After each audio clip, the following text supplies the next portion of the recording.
মজাদার একটা পিঠার রেসিপি। কে কে এই পিঠা পছন্দ করো অবশ্যই কমেন্টে বলবে। আর আজকে আমার ফুল ভিডিওটা অবশ্যই দেখে যাবে আমি কিভাবে এই পিঠাগুলো বানানো।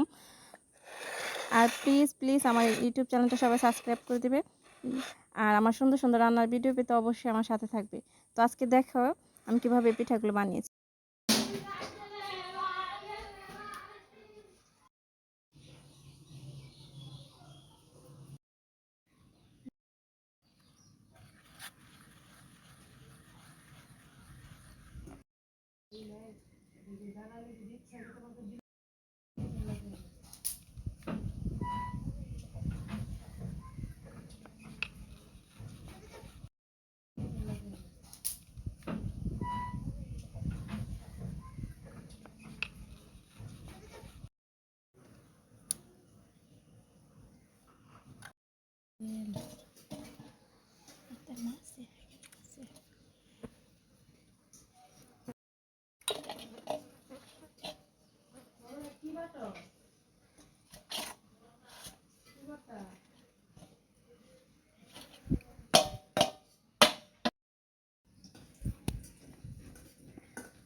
আমরা গ্রাম অঞ্চলে এই পিঠাকে সংসার পিঠা বলে থাকি। কোন অঞ্চলে তোমরা এই পিঠাকে কি বলো অবশ্যই কমেন্টে জানাবে।